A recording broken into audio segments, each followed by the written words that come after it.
em João capítulo 11. Nós começamos a estudar a semana passada, João capítulo 11. Nós vamos meditar num texto bem grande hoje, se for possível.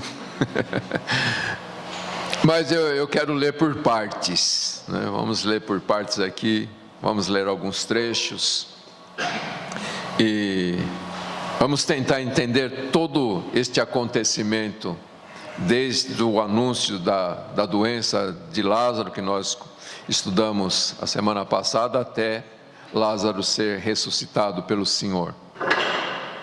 Então, a partir do verso 17, diz assim: chegando, pois, Jesus viu que Lázaro estava sepultado, já havia 4 dias. Betânia ficava a uma distância de 15 estádios de Jerusalém. E muitos judeus haviam ido visitar Marta e Maria para consolá-las pela perda do irmão. Ao saber que Jesus estava chegando, Marta foi ao seu encontro. Maria, porém, ficou sentada em casa. E Marta disse a Jesus: Senhor, se estivesses aqui, meu irmão não teria morrido.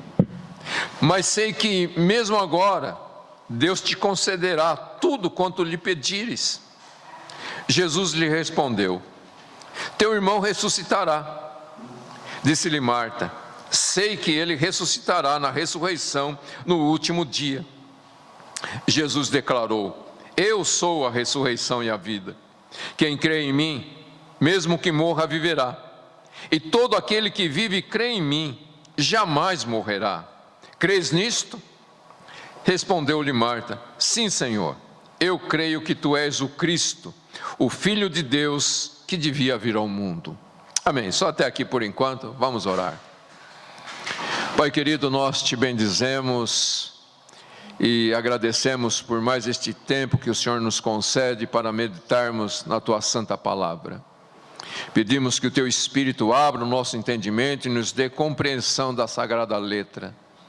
E pedimos que o Senhor trabalhe os nossos corações, nos aperfeiçoando, nos santificando, para que possamos te glorificar sobre a terra.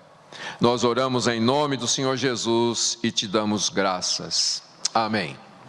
Muito bem, queridos, nós vimos na semana passada, Jesus recebe a notícia da enfermidade de Lázaro. Ele faz aquela declaração que aquela doença não era para a morte, mas para que a glória de Deus se manifestasse. E Jesus permanece no lugar onde ele estava por mais 2 dias. E quando ele sabe pelo Espírito de Deus que Lázaro morreu, então ele diz: agora nós vamos. E o texto que nós estamos meditando hoje, então, começa dizendo que Jesus chega a Betânia 4 dias depois que Lázaro havia morrido e já estava sepultado. E esse fato da Bíblia enfatizar que Jesus chega 4 dias depois e Lázaro já estar sepultado, vai mostrar a magnitude deste milagre e vai fazer com que todas aquelas pessoas ao redor reconheçam que Jesus é verdadeiramente Deus, que Jesus é verdadeiramente o Messias enviado. Porque, segundo uma tradição rabínica, quando uma pessoa morria, a alma dele permanecia ali perto do corpo por 3 dias, esperando a possibilidade de unir novamente a alma e o corpo.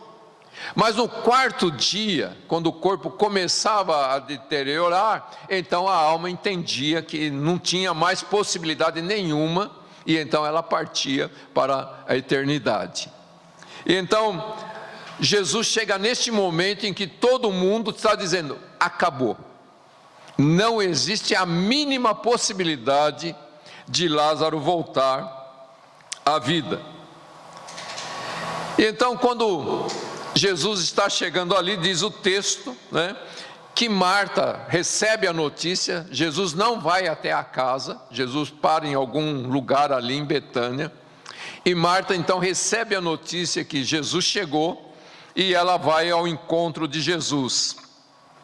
E nesse encontro de Marta com Jesus, a gente vai perceber aqui e entender o que muitas vezes acontece conosco, né? A gente vai perceber no coração de Marta havia uma mistura da graça de Deus e a fraqueza humana.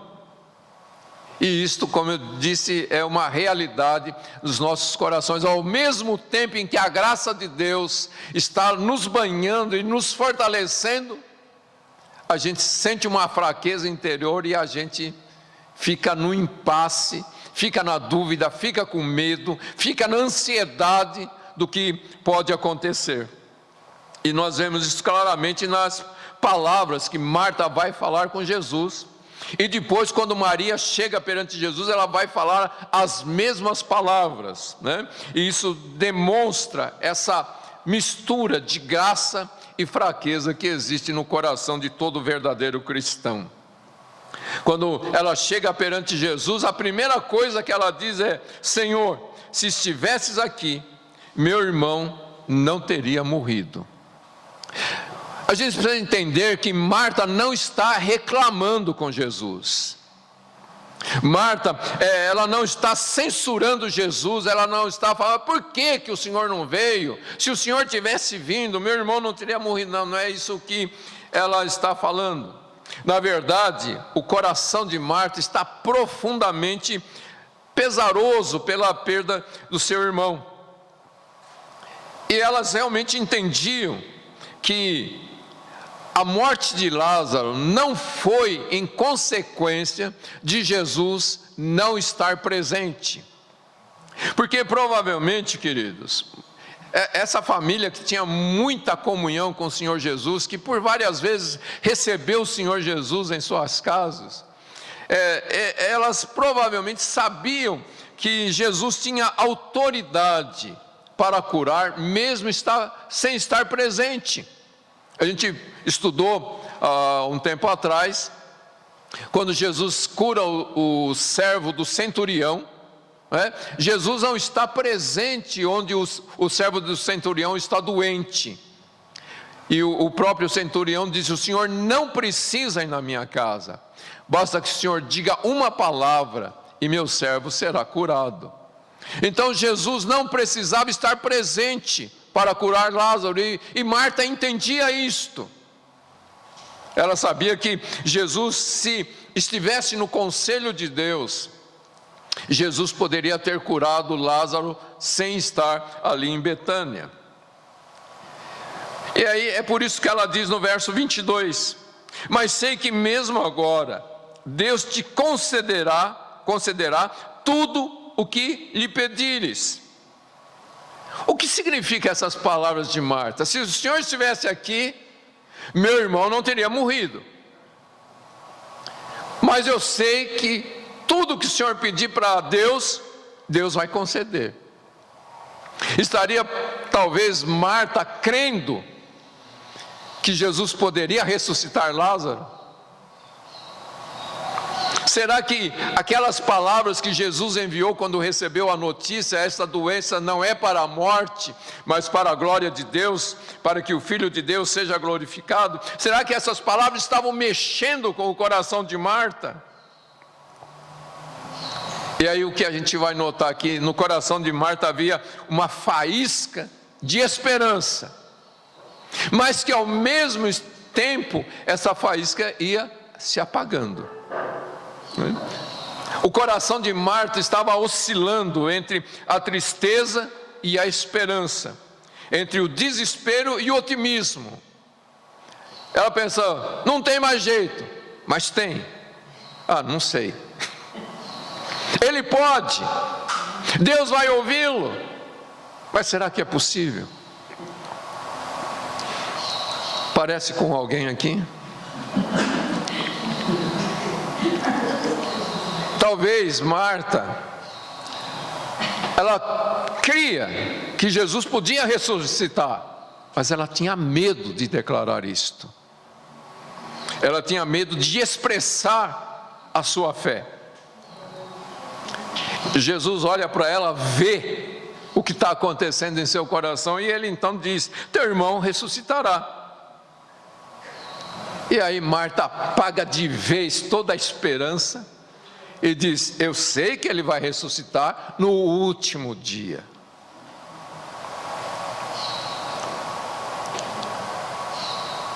O coração de Marta, que estava ali oscilando, né, entre a tristeza e a esperança, de repente ela fala: não, isso é bom demais para ser verdade.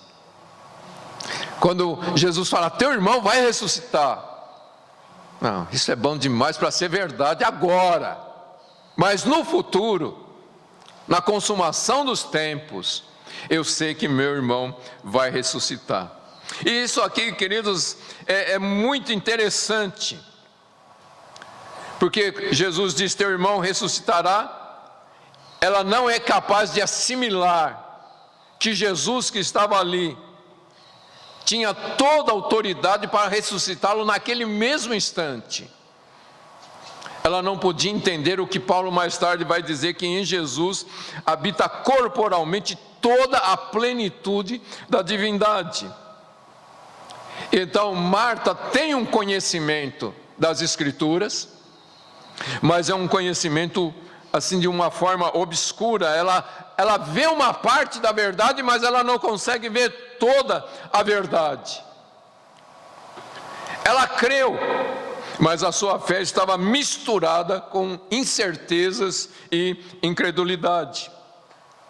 Mas Marta tinha algo, e uma fé que nós todos precisamos ter como certa, totalmente inquestionável, a ressurreição do último dia.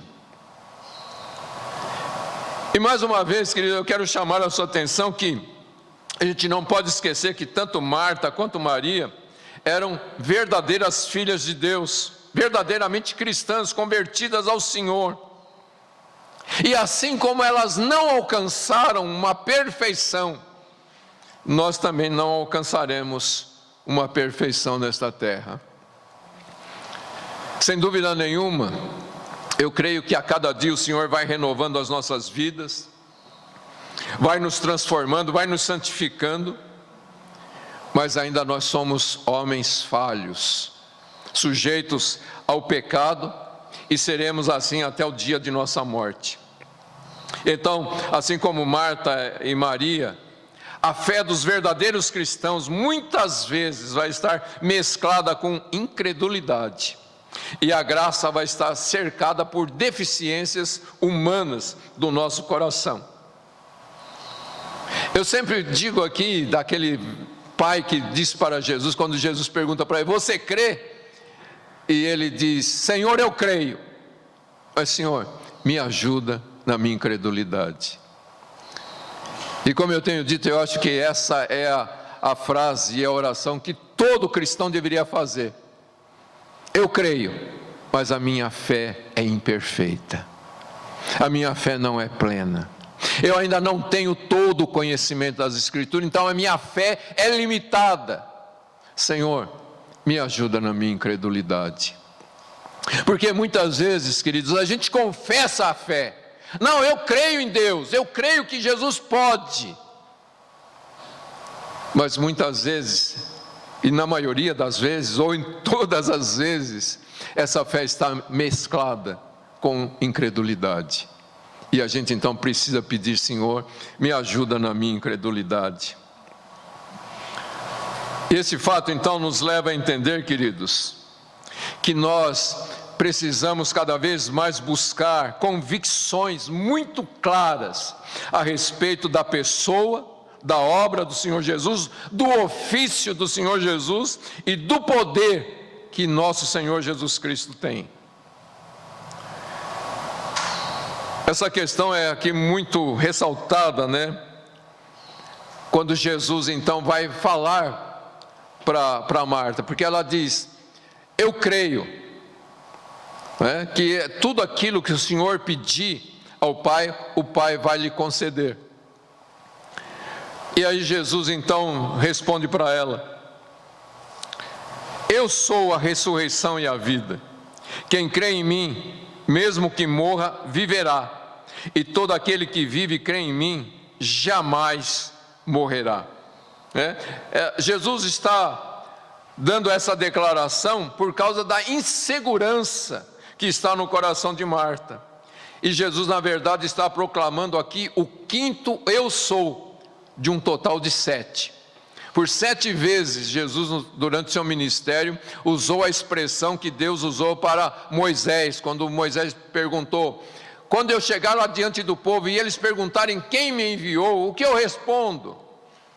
E Deus disse: responda assim: o eu sou, o que sou, te enviou.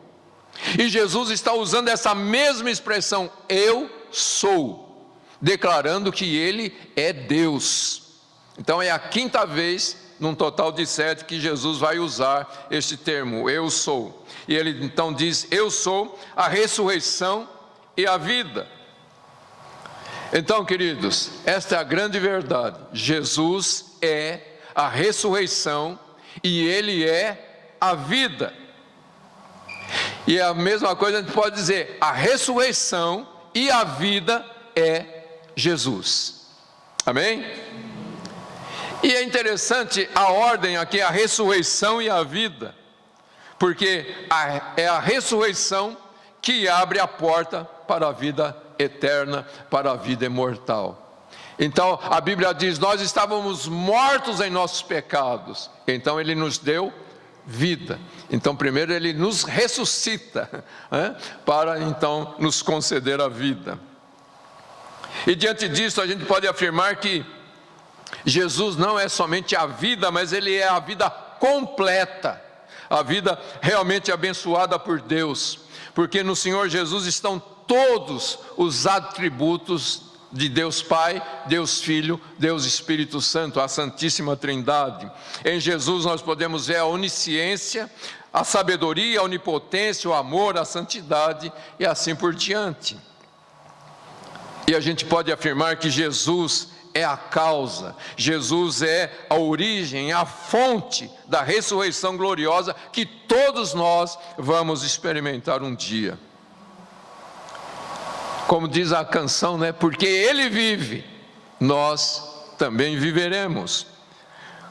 Em Jesus a ressurreição está garantida, a vida está garantida. Um dos nomes de Jesus é o príncipe da vida, e Ele é eternamente o vencedor sobre a morte. Como nós cantávamos agora, Ele é quem venceu, Ele é quem triunfou, E uma coisa que a gente precisa entender: Ele é, Ele não foi, Ele vai ser, Ele é, Ele sempre é a vida, a ressurreição e a vida.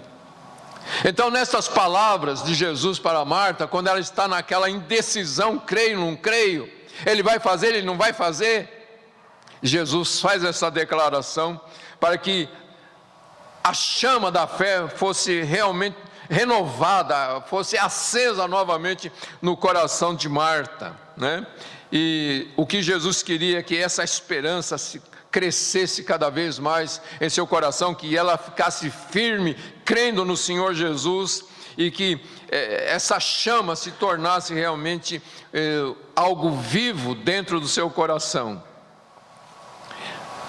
Como eu disse, talvez Marta cresce que Jesus podia ressuscitar, mas ao mesmo tempo ela duvidava. Mas este milagre que Marta não tinha, a ousadia de confessar, ia se tornar realidade. Porque mais um nome que as Escrituras dão para Jesus é que Ele é o autor da vida, E Ele era naquele momento, sim, a vitória sobre a morte. Quando a gente fala que Jesus é vencedor sobre a morte, Ele é vencedor sobre todos os sentidos da palavra morte. Então, logo em seguida, Jesus vai mais uma vez mostrar aqui a lição que nós precisamos crer. Quando Ele diz: quem crê em mim, mesmo que morra, viverá, e todo aquele que vive e crê em mim jamais morrerá. O que Jesus realmente estava falando com estas palavras? Ele estava dizendo assim: quem crê em mim, quem realmente deposita a sua vida, a sua fé em mim, ainda que morra fisicamente, E se Jesus não voltar logo, todos nós vamos experimentar a morte física. Mas ele diz: ainda que morra fisicamente, viverá a vida eterna em glória. E ele continua: todo aquele que vive e crê em mim, isto é, todo aquele que vive no Espírito, todo aquele que é guiado pelo Espírito Santo de Deus, que permanece crendo na palavra do Senhor, permanece crendo em Jesus, jamais experimentará a morte eterna. Era isso que Jesus estava dizendo aqui. Mas a gente está falando da morte física, que é inevitável para nós seres humanos. Mas quando a gente olha para Jesus, a gente vê que a morte, que era um inimigo, passou a ser uma aliada. Porque o que a morte faz com um verdadeiro cristão? Ela o introduz na glória eterna. Ela abre as portas para nós entrarmos na glória junto com nosso Senhor Jesus Cristo. Então, a morte, ela não vai eliminar a existência de um cristão, ela só vai levar o cristão para o seu lar eterno. Amém, queridos? Então, o milagre que está aqui para acontecer, nós precisamos olhar e ver como um sinal de quem realmente Jesus é e daquilo que Ele quer ser em nossos corações, quando nós confiamos nele. E aí a gente vai entender, queridos, que muitos não têm paz real em seus corações, aquela paz que tanto desejam, porque não têm um conhecimento claro a respeito de nosso Senhor Jesus Cristo, não têm um conhecimento claro sobre aquilo que o Senhor realmente pode fazer. Então nós precisamos ver a grandeza de nosso Senhor Jesus Cristo. Se nós temos de fato colocado a nossa fé em Jesus, a gente precisa saber quem Ele é. Porque quantas vezes os discípulos declararam fé no Senhor Jesus, e quando eles estavam ali naquele barquinho no meio de uma tempestade, ficaram completamente apavorados. E Jesus lança a pergunta para eles: onde está a vossa fé? Vocês dizem que a fé está em mim, mas está de fato. Quando eu declaro a minha fé está em Jesus, quem é esse Jesus em quem eu estou depositando fé? O quanto eu o conheço para poder ter uma fé que descansa na pessoa do Senhor Jesus Cristo. Muitas vezes, queridos, nós dizemos: Jesus é Deus, e Ele é Deus. Nós dizemos: Ele é o Deus Todo-Poderoso, e Ele é o Deus Todo-Poderoso. Nós dizemos: Ele me ama, e de fato Ele nos ama. Mas quanto disto está realmente arraigado no nosso coração, de tal forma que a gente não vacile diante das tempestades da vida? Sabe, querido, infelizmente muitos de nós somos como Marta, como Maria, né? Temos um conhecimento da pessoa do Senhor, mas não um conhecimento pleno, um conhecimento que realmente pode acalmar no nosso coração a respeito do Senhor como o Deus soberano, como nosso Salvador, aquele que de fato nos ama.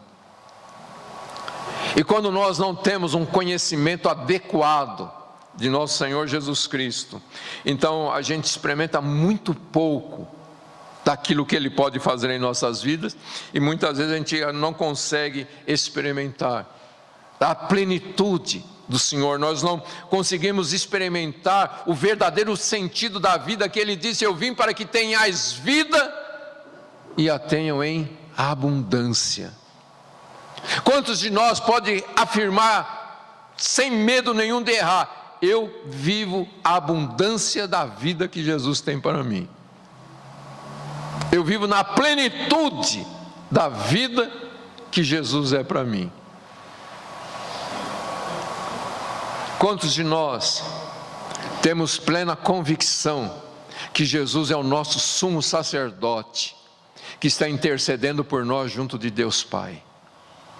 Quantos de nós temos uma convicção do infalível amor de Jesus por nós? Quantos de nós temos a convicção que Jesus de fato se compadece de nossas vidas? Quando Marta declara: eu creio que tu és o Filho de Deus, eu creio que tudo aquilo que o Senhor pedir, Deus vai te conceder. Jesus faz a declaração de quem Ele é e Ele lança imediatamente uma pergunta: você crê nisso? Por que Jesus pergunta: você crê? Quando ela tinha acabado de falar: eu creio que tudo aquilo que o Senhor pedir, o Pai vai te conceder. E Jesus pergunta: você crê mesmo? Você crê nisso que eu estou te falando? E aí a gente entende, queridos, que um conhecimento superficial e imperfeito a respeito da pessoa de nosso Senhor Jesus Cristo tem sido a verdadeira causa de todo o desconforto que nós temos nesta vida. Por causa disto, queridos, a gente precisava ter aquele desejo que Paulo manifesta lá em Filipenses capítulo 3, nos versos 7 ao 11, quando ele diz assim: mas o que para mim era lucro, passei a considerar perda por amor de Cristo. Sim, de fato também considero todas as coisas como perda, comparadas à superioridade do conhecimento de Cristo Jesus, meu Senhor, pelo qual perdi todas as coisas. Eu as considero como esterco, para que possa ganhar a Cristo e ser achado nele, não tendo por mim a justiça que procede da lei, mas sim a que procede da fé em Cristo, a saber, a justiça que vem de Deus pela fé, para conhecer Cristo e o poder da sua ressurreição e a participação dos seus sofrimentos, identificando-me com ele na sua morte, para ver se de algum modo consigo chegar à ressurreição dos mortos. O que Paulo está dizendo aqui, queridos? O conhecimento de Jesus, conhecer Jesus, não conhecê-lo por ouvir falar, mas conhecê-lo por participar com Ele, conhecê-lo por experiência de vida, conhecê-lo por ter intimidade com Ele. Para ter isto, eu considero todas as outras coisas como nada. Na verdade, ele diz, eu considero como esterco. Porque quando eu olho para Jesus e vejo a preciosidade que Ele é, eu quero Ele. Eu quero gastar meu tempo com Ele. Eu quero estar em comunhão com Ele, então eu vou deixar de lado tudo aquilo que me atrapalha. Queridos, por que a gente não conhece Jesus ao ponto de descansar plenamente nele? Não é porque Ele não se revela, não é porque Ele não se dá, mas é porque a gente talvez não esteja valorizando ganhar este conhecimento a respeito dele. Talvez a gente perde muito tempo com coisas inúteis, tempo que a gente poderia gastar na presença dele. Paulo escreve para os Efésios no capítulo 3, versos 17 e 19, e ele diz assim: e que Cristo habite pela fé em vosso coração, a fim de que, arraigados e fundamentados em amor, vos seja possível compreender, juntamente com todos os santos, a largura, o comprimento, a altura e a profundidade desse amor, e assim conhecer esse amor de Cristo que excede todo o entendimento, para que possais ser preenchidos até a plenitude de Deus. E mais uma vez Paulo vai falar da necessidade de nós buscarmos que Jesus habite plenamente em nossos corações. E isto vai acontecer quando a gente quiser realmente estar alicerçado nele, fundamentado nele, entendendo, procurando entender este amor que na verdade ultrapassa toda a compreensão humana.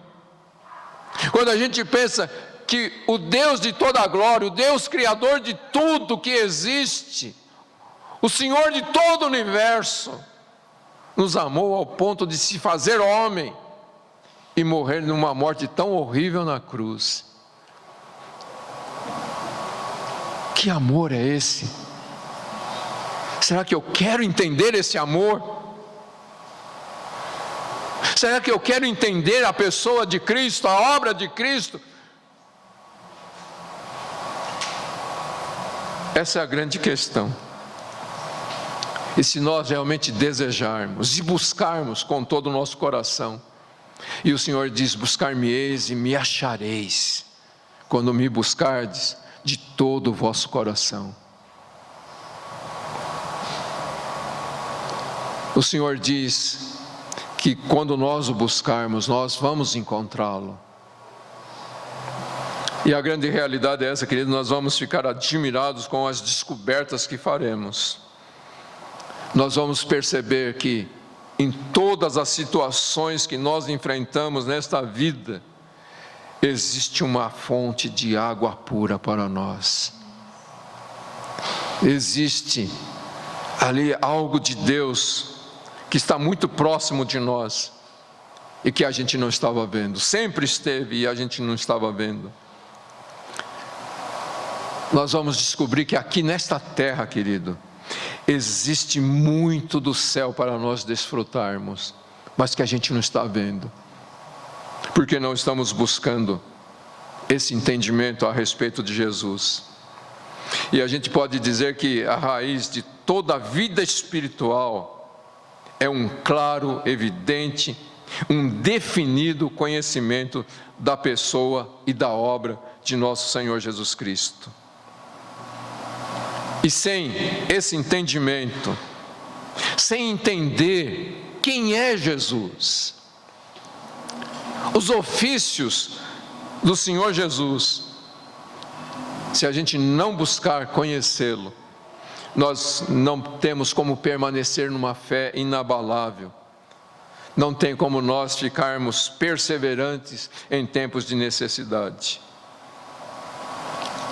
Marta ouve as palavras de Jesus e mais uma vez ela vai responder lá no verso 27. Sim, Senhor, eu creio que Tu és o Cristo, o Filho de Deus que devia vir ao mundo. Parece que a fé de Marta começa mais uma vez a renascer, mas a gente vai ver no decorrer aqui que essa fé é muito fraca, porque ela não compreendia exatamente aquilo que ela estava declarando, quando ela disse: eu creio que Tu és o Cristo, o Filho de Deus que devia vir ao mundo. E eu fico pensando, queridos, quantas declarações a gente faz a respeito de Jesus. Será que a gente compreende de fato o que nós estamos declarando? Será que a gente compreende de fato o significado das nossas declarações? A gente vai ver aqui que Marta faz uma declaração, mas não é uma realidade. E aí, continuando o nosso texto aqui, Jesus começa a revelar a sua profunda compaixão para com o seu povo.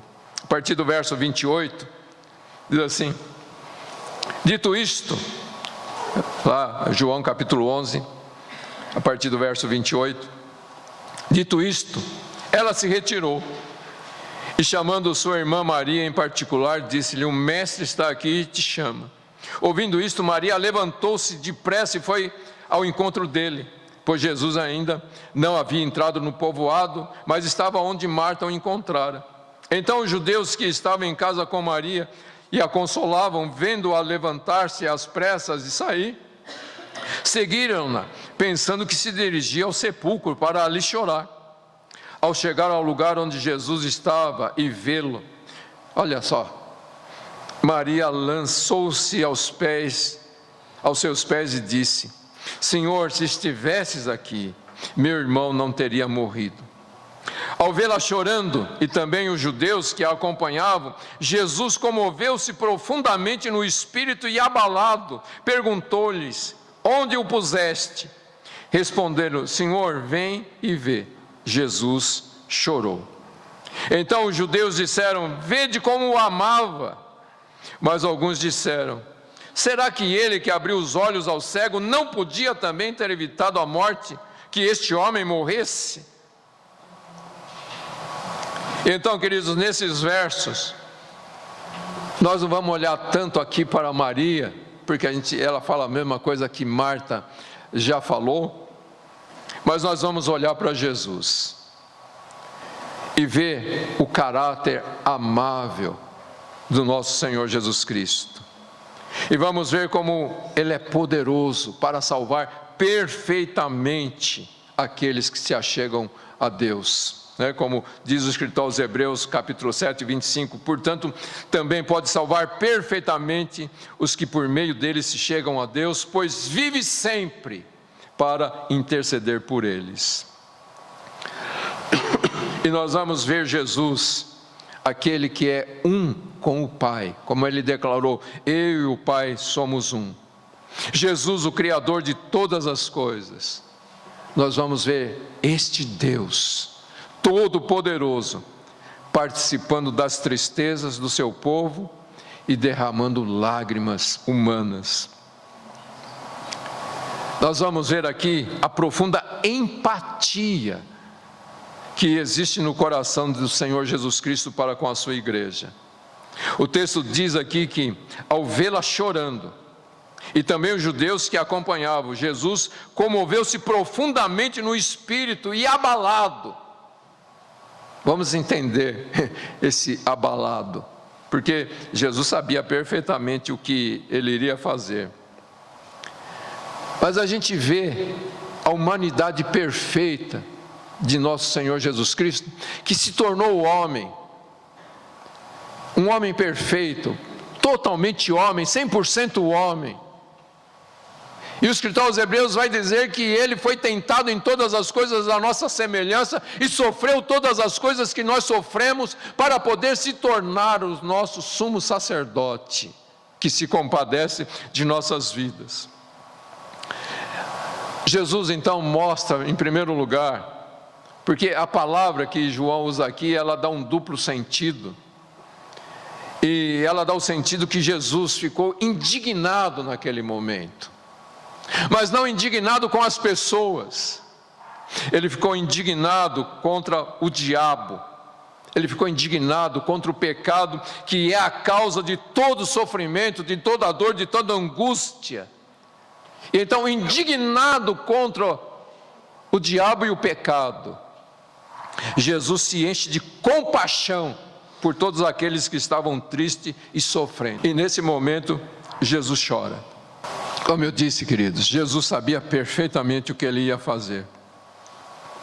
Mas ele, vendo a aflição daquela família, a aflição que ele ia substituir logo a seguir por uma grande alegria, pois Jesus sabia que iria restituir Lázaro para as suas irmãs. Mas embora Jesus estivesse ciente disto, a Bíblia declara, ele chorou. E por que Jesus chora? Primeiro, como eu disse, indignado contra o diabo e o pecado. Em segundo lugar, cheio de compaixão por aquelas irmãs que estavam sofrendo a perda do seu irmão. Mas isso também nos mostra, queridos, a verdadeira humanidade de Jesus. Mostra essa compaixão pura e santa de nosso Senhor Jesus Cristo como sumo sacerdote. E a gente pode dizer que essas lágrimas provinham do amor mais puro, do amor genuíno que ele tem pelos homens. Este amor que o levou a se dar a si mesmo e morrer na cruz do Calvário. Mas Jesus também estava mostrando, queridos, o que é ter compaixão.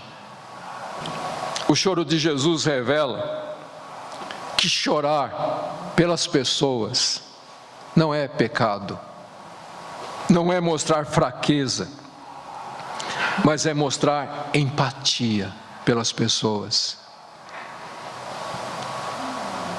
Sabe, a pessoa que é banhada pela graça de Deus não é uma pessoa fria, insensível, que fica passivo diante das tristezas das pessoas ao seu derredor. Jesus estava mostrando que quando você tem compaixão, quando você realmente ama, você chora com os que choram, assim como você se alegra com os que se alegram.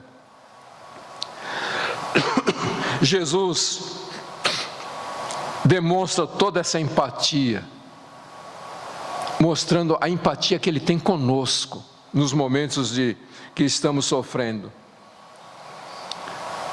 Você precisa entender que quando você busca o Senhor nos seus momentos de aflição,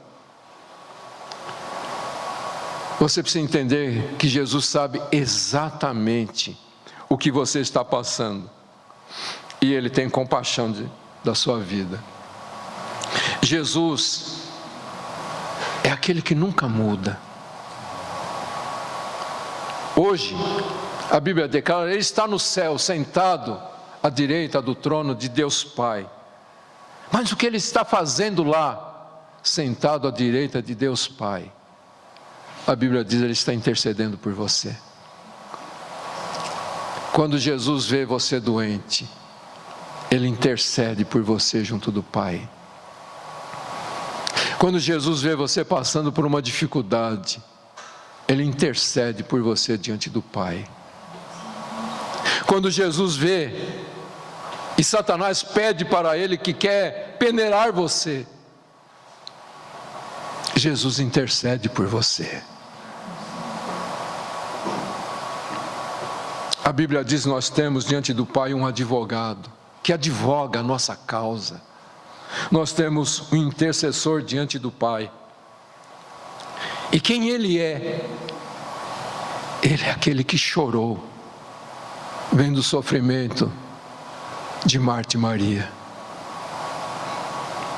É esse que está no céu como seu advogado, como seu intercessor, alguém que realmente se preocupa com você, alguém que te ama ao ponto de ter morrido por você na cruz do Calvário. E como igreja, queridos, a gente deveria também andar nesses passos de Jesus. Como seria bom, queridos, para a igreja e para toda a humanidade, se nós tivéssemos este caráter de Jesus, de se compadecer das pessoas. A igreja seria muito mais abençoada e o mundo veria mais a glória de Deus através da igreja. Porque quando a gente pensa ser igual a Jesus, a gente pensa em realizar milagres, a gente pensa em derrotar o diabo. Mas ser igual a Jesus é ter compaixão das pessoas que sofrem, é não ficar indiferente, e muitas vezes até acusando pessoas. Você está nessa situação porque você não tem fé, você está nessa situação porque você deve ter feito coisa errada. Jesus não nos acusa, Ele intercede por nós, porque Ele tem compaixão de nossas vidas. Mas muitas vezes as pessoas não entendem o choro de Jesus. O verso 36 e 37 diz assim: os judeus, quando viram Jesus chorando, disseram: vede como o amava. Mas alguns disseram: será que ele, que abriu os olhos ao cego, não podia também ter evitado que esse homem morresse? Através das lágrimas de Jesus, eles puderam ver o amor de Jesus, e disseram: olha como ele amava Lázaro. Mas tudo que eles podiam ver eram as lágrimas de Jesus. Ele amava, Ele ama, mas Ele deixou o homem morrer. E quantas vezes, querido, no nosso coração, eu sei que Ele me ama, mas Ele não está fazendo nada por mim. Às vezes a gente consegue ver o amor de Jesus, A gente consegue ver a compaixão de Jesus, mas a gente não consegue ver o poder de Jesus para mudar toda e qualquer situação, para fazer muito além daquilo que nós pensamos, daquilo que nós imaginamos, daquilo que temos ousadia para pedir.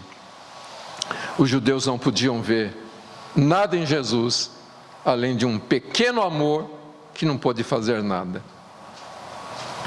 Mas na continuação do nosso texto aí, a partir do verso 38, diz assim: Jesus comoveu-se profundamente outra vez, foi ao sepulcro, que era uma gruta com uma pedra na entrada, e disse: tirai a pedra.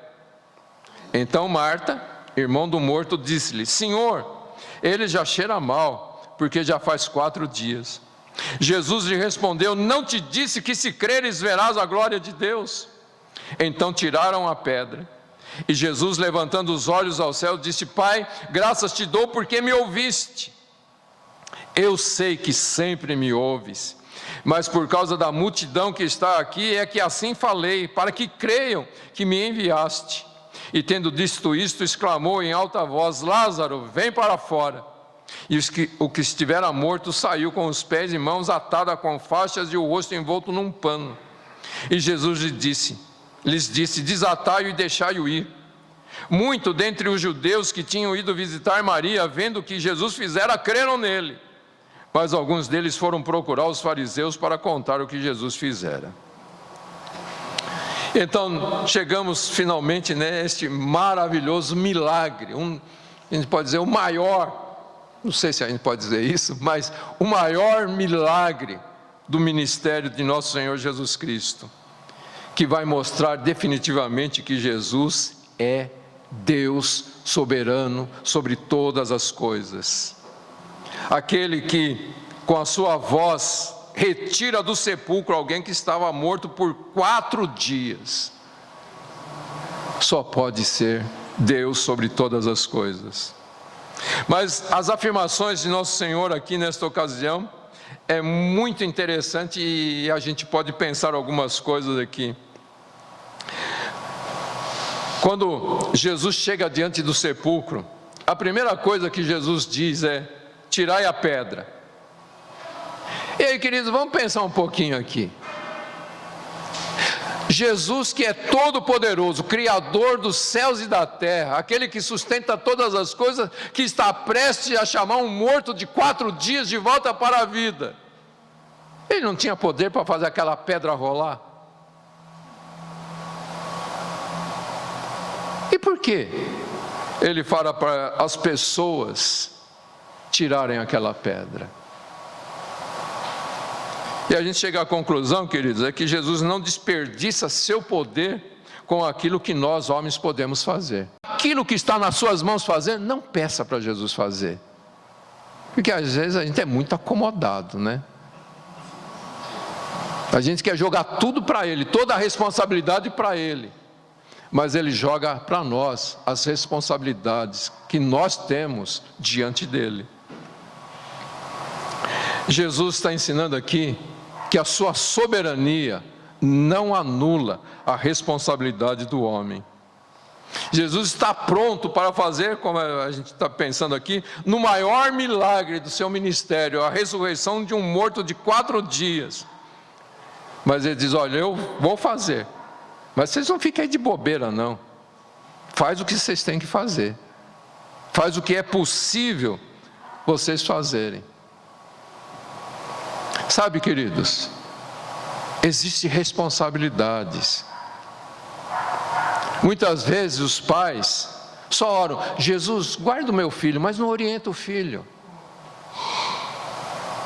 Jesus, faz do meu filho um homem de Deus, mas não disciplina o filho. Coisas que a Bíblia ordena, mostrando claramente que é responsabilidade nossa. E aquilo que é responsabilidade nossa, o Senhor não vai usar o seu poder para realizar. E aí a gente poderia citar tantas outras coisas. Mas muitas vezes a gente usa a falsa humildade, né? Ah, Senhor, eu sou tão incapaz.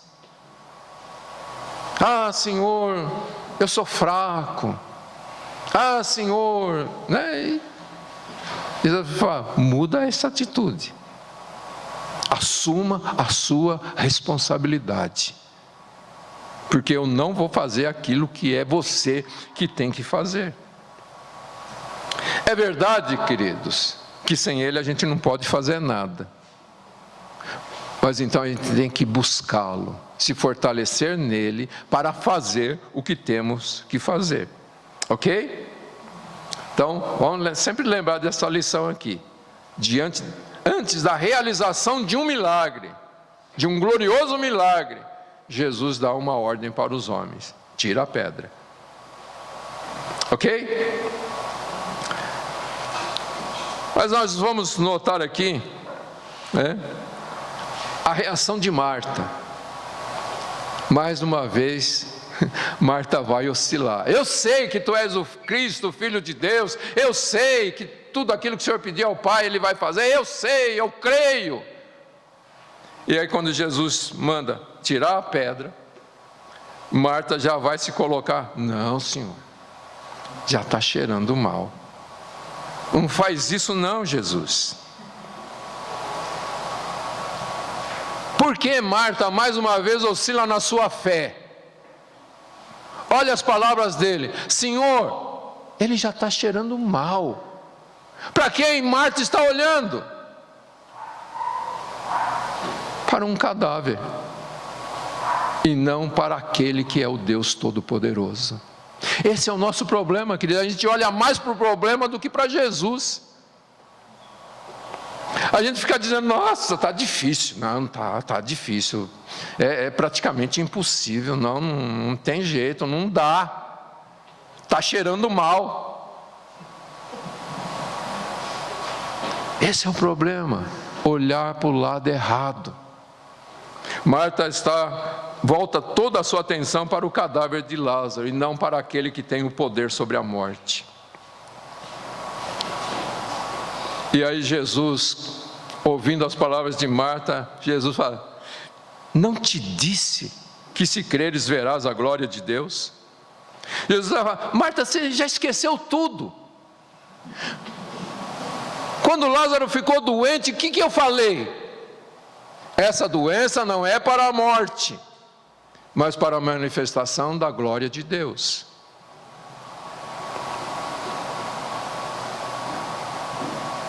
Marta, por que você esquece? Por que você esquece de quem eu sou? Por que você olha para os lados e não olha para mim? Por que você olha para o problema e não olha para mim, que sou a solução do problema? Ela que tinha declarado que ele era o Filho de Deus, mas estava esquecendo.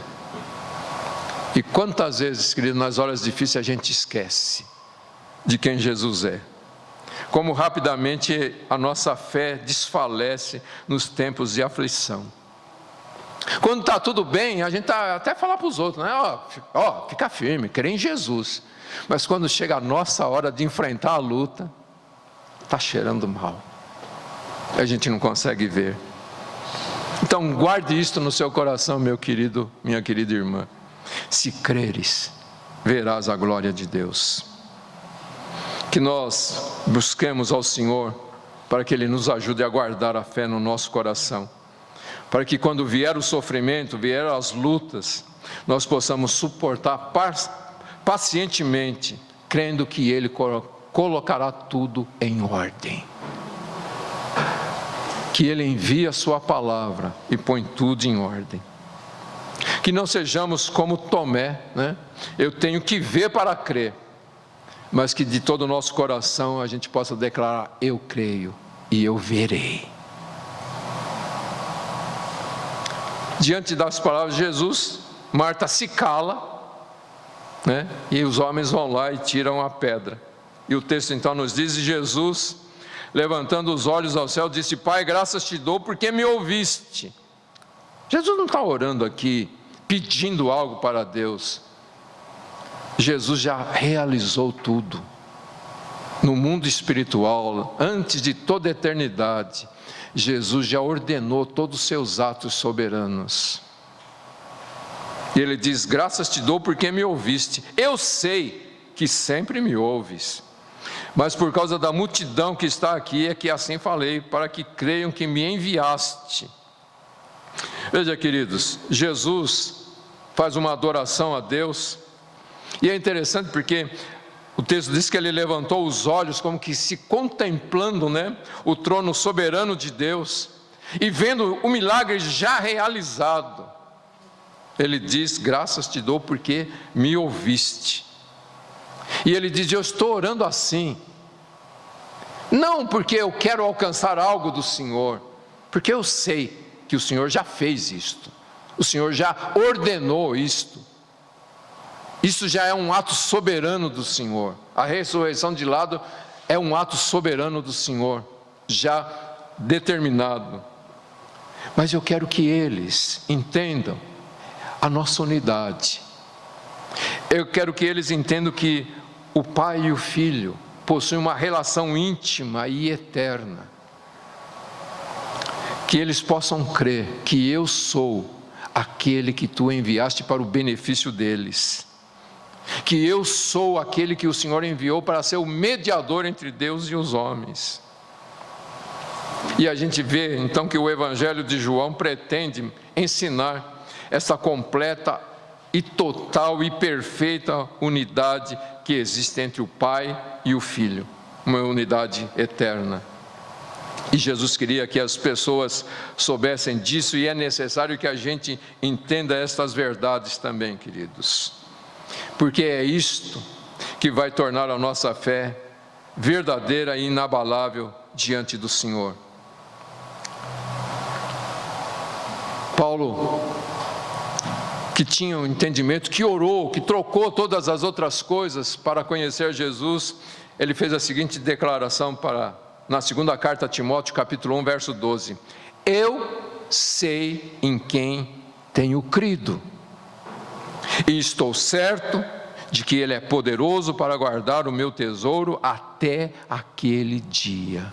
Eu sei em quem eu creio, eu sei quem Ele é. E a pergunta que não quer calar nesta manhã: você sabe em quem você crê? Você sabe quem Ele é? E por último, queridos, a gente vai ver a realização do milagre. O texto diz: e tendo dito isto, exclamou em alta voz: Lázaro, vem para fora. Jesus, na verdade, deu um grito, mas ele não gritou para o morto poder ouvir. Ele gritou para que todos ouvissem e soubessem que quando aquele homem saísse do sepulcro, foi em resposta à ordem de Jesus: vem para fora.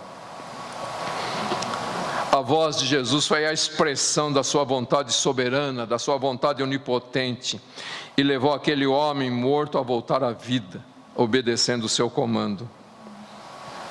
Ao som da voz do Senhor Jesus Cristo, aquele sepulcro se abriu e soltou o seu cativo, e a morte, tão insaciável, soltou a sua presa. E alguém disse assim que Jesus gritou: Lázaro! Porque se ele não tivesse falado Lázaro, todos os mortos vinham levantar naquela hora e sair do seu sepulcro. Então Jesus foi bem específico: eu estou falando com Lázaro. Lázaro, vem para fora. Porque esse é o poder de nosso Senhor Jesus Cristo. E o texto diz então: instantaneamente, o que estivera morto saiu com os pés e mãos atadas com faixa e o rosto envolto em panos. E a gente não pode aqui exagerar a grandeza deste milagre e entender como que um corpo que estava se desfazendo, apodrecendo, foi num instante refeito. A alma voltou Aquele homem se levanta e sai andando do sepulcro. A grandeza deste milagre é algo impressionante. Foi de fato a demonstração do poder absoluto de nosso Senhor sobre o mundo físico e o mundo espiritual. Pois uma alma que havia deixado a sua habitação terrena, volta. Talvez Lázaro já estivesse lá no céu. E ele volta para a terra. E une-se novamente ao seu corpo físico. Mas Jesus não quer nenhuma especulação. Porque já pensou, a turma curiosa. E aí, Lázaro, como é que foi? Onde você estava? O que aconteceu? Como? Jesus, desamarra ele e deixa ele ir. Não fica questionando não, porque o que aconteceu aqui é inexplicável. É um ato da soberania de Deus. Mas isso nos traz uma lição também, queridos. Quando alguém se converte, a gente precisa ajudar essa pessoa a se despir do velho homem e se vestir do novo homem. Isso se chama discipulado. A gente precisa se preocupar com as pessoas que vão chegando a Jesus e ajudá-las a desvencilhar das coisas antigas. Não criticar as pessoas, mas ajudar, ter compaixão. E finalizando, queridos, a gente vê a glória de Deus se manifestando naquele lugar. Todas as pessoas ali puderam ver o que aconteceu. O verso 45 e 46 diz: muitos dentre os judeus que tinham ido visitar Maria, vendo o que Jesus fizera, creram nele. Mas alguns deles foram procurar os fariseus para contar o que Jesus fizera. E eu quero terminar aqui dizendo que o mundo será sempre um mundo descrente e procurando eliminar Jesus e o Evangelho da graça. Mas nós, queridos, nós precisamos declarar que Jesus é o Deus eternamente bendito, Deus Todo-Poderoso. E se a gente permanecer na fé, então um dia, aquela mesma voz que chamou Lázaro para fora do sepulcro, vai penetrar o sepulcro de todos aqueles que dormem no Senhor e ordenar que eles se unam, não a um corpo que vai ser refeito, mas um corpo glorioso, um novo corpo criado pelo Senhor. E o Senhor vai ordenar que se una a alma a este corpo glorioso. Como Paulo diz, num momento, num abrir e fechar de olhos, ao som da última trombeta, porque a trombeta soará, os mortos ressuscitarão imperecíveis, e nós seremos transformados. Queridos, que o Espírito Santo de Deus nos ajude a estarmos prontos para ouvir a voz do Senhor naquele dia. Que hoje aprendamos a ouvir a sua voz. E então naquele dia nós ouviremos, nos chamando para a eternidade com Ele. Incline os seus ouvidos para ouvir Deus falar com você. Incline o seu ouvido para o Senhor. Amém, queridos? Amém. Era isso que eu queria compartilhar com vocês. Mais uma vez falei demais, mas eu espero que Deus tenha ministrado ao seu coração e que você saia daqui com um desejo de conhecer melhor a Jesus e ter a sua fé fundamentada, firmada nele, para que a sua fé não vacile. É o que Jesus está pedindo ao Pai por nós. Quando Jesus chegou para Pedro e disse: Satanás pediu para peneirar a sua vida, mas eu roguei por você para que a sua fé não desfaleça. Esse é o desejo de Jesus, que nós tenhamos uma fé que não desfaleça. Mas para ganharmos esta fé, precisamos conhecê-lo. Porque a fé vem pelo ouvir, e ouvir a palavra de Cristo. Amém? Amém, queridos. Curve a sua cabeça por alguns instantes. E pensando em tudo que você ouviu nesta manhã, derrame o seu coração diante do Senhor.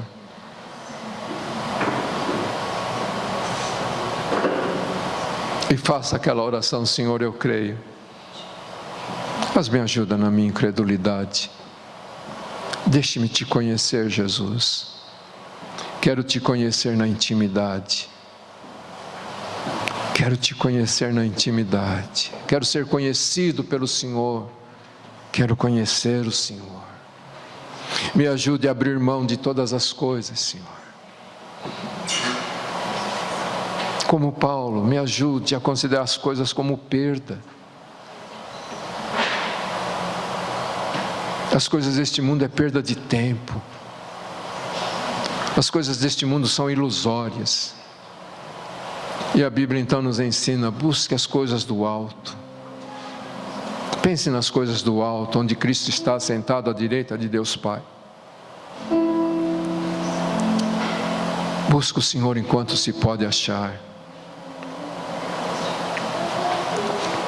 Ele disse: clama a mim, e eu vou te responder, e vou te mostrar coisas grandes e firmes que ainda não sabes.